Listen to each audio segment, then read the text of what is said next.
Ça fait 3 fois que je recommence cette vidéo parce qu'à chaque fois que je me mets à tourner, mon voisin passe la tondeuse. Voilà, il fallait que je vous dise, fallait que ça sorte. Bonsoir à tous, j'espère que vous allez bien. Ce soir, on se retrouve dans une nouvelle vidéo. J'ai testé pour vous. Et comme vous l'avez vu au titre, ce soir, nous allons parler de la marque Avril Beauté. J'ai repoussé le test de cette marque. C'est une marque que je connais depuis longtemps, depuis au moins 2-3 ans. Mais j'ai jamais vraiment été convaincue. Non pas que je ne crois pas en la marque et ses produits, mais je sais pas, il y a un truc. Il y a un truc qui faisait que... Voilà, enfin bon. Vous allez voir ce que j'en pense dans cette vidéo. Mais avant de commencer, je voulais quand même vous présenter la marque, puisqu'en plus il s'agit d'une marque française, bio et vegan. Bon, j'ai mon anti-sèche avec moi, parce que ma mémoire me fait toujours un peu défaut. J'ai retenu certaines choses, mais voilà. Aussi, j'ai positionné ma caméra différemment. Je suis pas du tout satisfaite parce qu'on voit l'ombre de ma caméra là. Mais écoutez, on va faire avec. Donc, la marque Avril est née en 2012 en France. Donc, c'est une marque qui va fêter ses 10 ans cette année. Son créateur, Alexis Telemes, et j'espère que je le prononce bien parce que c'est pas un nom de famille commun. Enfin bon, Monsieur Alexis, monsieur le créateur de la marque, s'est rendu compte il y a 10 ans en arrière que beaucoup de consommateurs recherchaient des produits bio non plus uniquement dans leur assiette, mais également pour des usages cosmétiques. Cependant, il a vite constaté, et c'était effectivement le cas il y a 10 ans en arrière, que le bio n'était malheureusement pas accessible à tous et que les coûts étaient relativement élevés. Il s'est donc décidé à créer une marque de cosmétiques bio à des prix bas, à des petits prix, en supprimant complètement les coûts marketing, ce qui était quand même assez osé de sa part, puisque si vous vous souvenez, il y a 10 ans en arrière, il y a vraiment eu l'émergence de YouTube par exemple, d'Instagram, où les marques commençaient à contacter des influenceurs, des personnalités et à les rémunérer pour faire des placements de produits, pour promouvoir justement leurs produits. À cette époque là, il y avait beaucoup les beauty gurus, les influenceuses beauté, youtubeuses beauté. Donc sa marque aurait pu vraiment profiter de cette vague en quelque sorte pour se faire connaître, sachant qu'en plus c'était des produits français et bio à petit prix.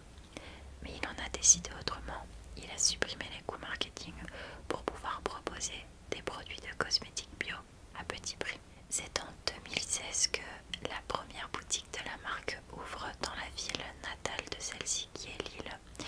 Ensuite suivront Paris, Metz, Rennes, Lyon, Marseille et pas mal de grandes villes en France, avec la particularité, c'est qu'il a été décidé que ce seraient des architectes locaux qui s'occuperaient du design de chacune des boutiques, toujours dans le but, avec l'envie de faire travailler la main-d'œuvre française et surtout de mettre un pied dans l'économie française, tout simplement, de pouvoir aider à sa manière l'économie, ce que je trouve particulièrement chouette.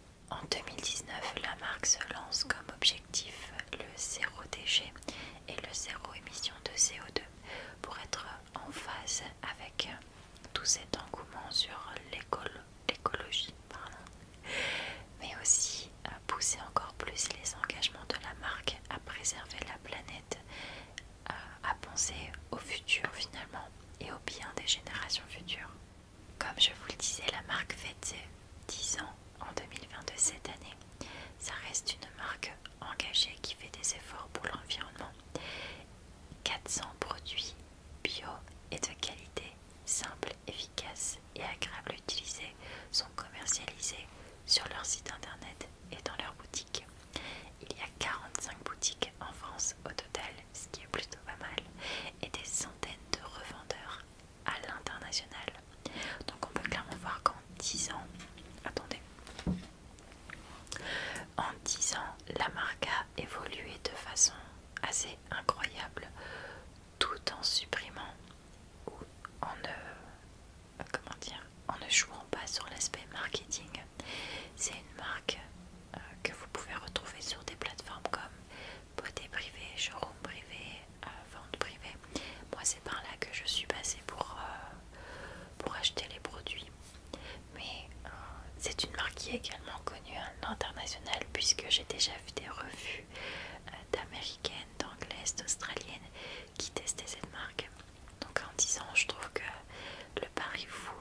ce n'est pas le style de base de teint que vous pouvez trouver, comment dire, chez Sephora par exemple ou chez d'autres marques. Généralement les bases de teint que vous trouvez, il y a toujours un peu de silicone à l'intérieur qui vient boucher vos pores. Là c'est pas du tout le cas, elle a une texture crème moins épaisse que la crème de jour et elle va venir matifier votre teint mais elle ne va pas venir boucher vos pores. Donc si vous avez des pores assez ouverts, que ça vous complexe et que vous n'aimez pas du coup le rendu sur votre peau de votre fond de teint qui forcément va s'incruster un peu dans vos pores, c'est pas un produit que je vous recommande. Par contre, pour être honnête avec vous, le maquillage ne bouge pas forcément. C'est pas la meilleure base de teint que j'ai testée. Et pour être complètement honnête avec vous, je pense que la crème de jour et son aspect matifiant est largement suffisant. Vous n'avez pas forcément besoin d'une base de teint supplémentaire. C'est un bon produit, mais quand vous avez la crème de jour qui matifie, c'est pas forcément un produit nécessaire à avoir. Nous allons parler maintenant de ce pinceau pour le teint. Donc il se présente comme ceci, c'est un embout plat et c'est typiquement en fait pour venir appliquer votre fond de teint liquide. C'est le produit que j'ai le moins aimé de ce que j'ai acheté. Je ne l'ai testé qu'avec le fond de teint Avril que je vous montrerai après, mais je suis pas du tout satisfaite du résultat. Il laisse, vous savez, des stries, des marques en fait, ce qui est pas top. Et après il faut revenir avec l'éponge pour essayer d'uniformiser. Je suis pas convaincue, je ne l'ai pas testé avec d'autres fonds de teint. Je testerai et je vous en dirai des nouvelles, je le mettrai dans la barre d'infos. Mais je vous avoue que voilà, c'est un produit qui coûte 9 € pour celles et ceux qui seraient intéressés. Personnellement il ne m'a pas convaincue. Maintenant on va venir parler de l'éponge à maquillage. J'ai appliqué le fond de teint du coup avec l'éponge puisque avec le pinceau c'était pas du tout concluant, et j'ai également appliqué l'anti-cerne avec. Je suis mitigée sur cette éponge, je la trouve un peu trop ferme à mon goût et son embout, la pointe comme ça, je la trouve vraiment pas pratique pour aller vraiment dans le creux. Je suis obligée de pincer l'éponge, sauf qu'avec mes ongles je vais vite faire des trous dedans. C'est pas mon éponge préférée, mais c'est pas non plus une mauvaise éponge en soi. Voilà. Et attendez, l'éponge coûte 4 €. Voilà. Donc c'est moins cher, largement moins cher que ce qu'on peut trouver sur le marché. Mais j'ai pas forcément été convaincue. Nous allons maintenant parler du fond de teint. Le fond de teint coûte 8 €, ce que je trouve vraiment très raisonnable. Après on a 30 ml, c'est un peu petit, c'est plus petit que la crème pour le visage. En termes de texture on est sur quelque chose de fluide, c'est pas quelque chose d'épais. En termes de teinte, moi j'ai la teinte porcelaine qui est la teinte la plus claire, mais elle fait pas vraiment blanc, c'est plutôt bien adapté à ma carnation. En ce qui concerne l'application, il est vraiment très simple à appliquer pour le coup, j'ai vraiment rien à dire là-dessus. Ils se font vraiment très bien. Utilisés avec l'éponge, ils s'adaptent vraiment bien à la peau. Ils ne bougent pas nécessairement si on repasse un couche d'éponge dessus, ce qui est plutôt pas mal. En termes de couvrance, on est sur une couvrance légère à moyenne, ce que j'apprécie moi particulièrement. Je ne suis plus tant que ça à la recherche de fond de teint très couvrant. Quand j'étais adolescente et jeune adulte, c'est vraiment un critère que j'aimais chez un fond de teint. Maintenant je préfère les fonds de teint qui unifient la peau, qui l'embellissent mais sans forcément la couvrir totalement. C'est un produit qui est à base d'huile de jojoba, et alors je ne sais pas si c'est à cause ou grâce à ça. Bon, déjà il ne vous donne pas de boutons et il hydrate bien toute la journée grâce à l'huile de jojoba, je pense.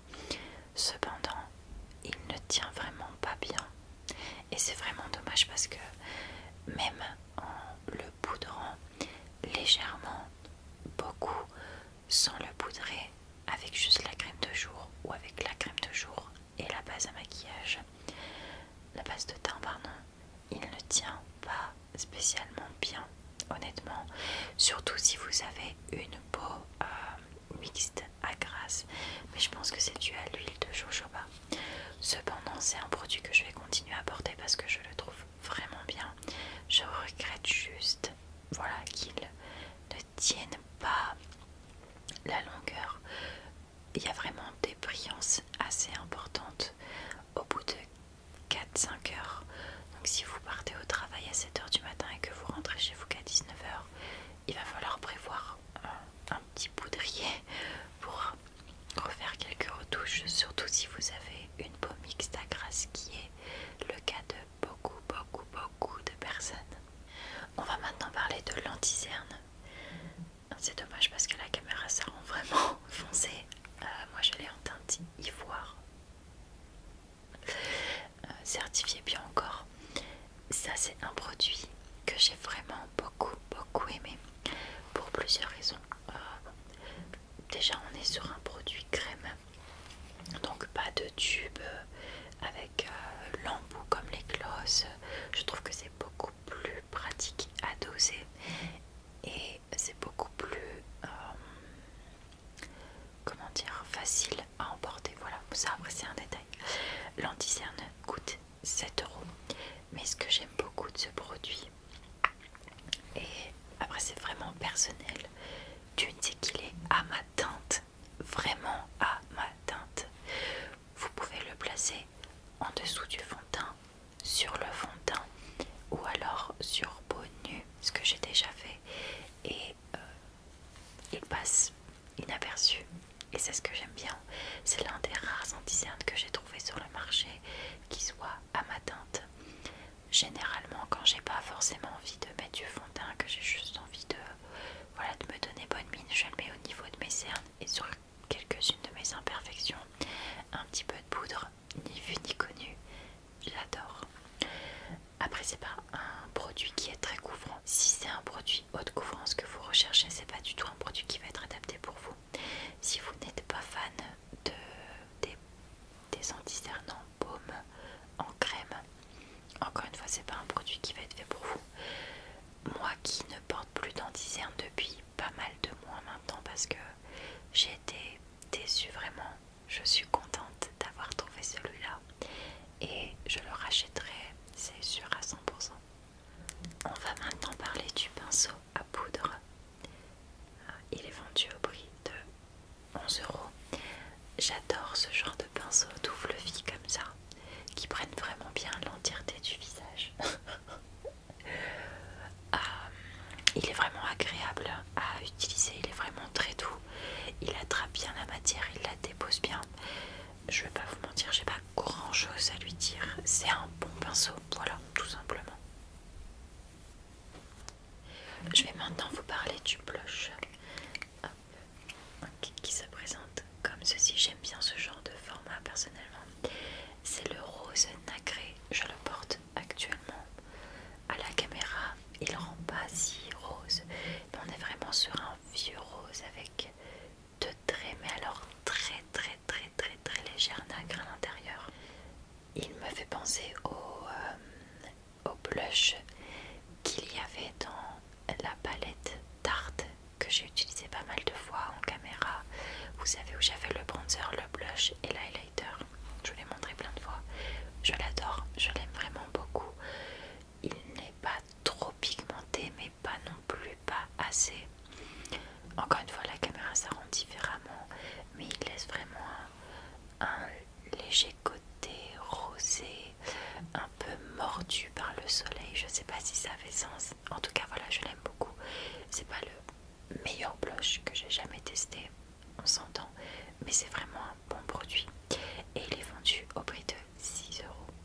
Maintenant, nous allons parler de l'highlighter. Alors, l'highlighter est proposé au prix de 8 euros et il se moque vraiment pas de nous, puisqu'on a quand même un produit de 11 grammes et qui est quand même assez grand. Donc, moi je l'ai pris en teinte quartz rose. Alors, encore une fois, je sais que toutes les teintes ne me vont pas, sachant qu'en plus j'ai un teint assez clair. Mais je le répète, je m'en fous. Si je trouve l'highlighter joli, là, je le mets là, voilà. Je n'en ai pas mis aujourd'hui parce que j'en avais pas forcément envie. Je me suis pas maquillée avec les produits de avril. Mais par contre, je l'adore. Il a un côté rose, clair, nacré.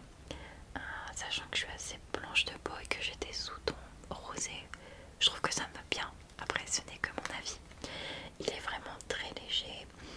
Les nacres à l'intérieur ne sont pas trop épaisses, donc on n'a pas l'impression que chez vous avez des paillettes collées sur les pommettes, sur les lèvres ou le nez. Voilà, je l'aime beaucoup, honnêtement. Après, je suis pas très compliquée en termes d'highlighter.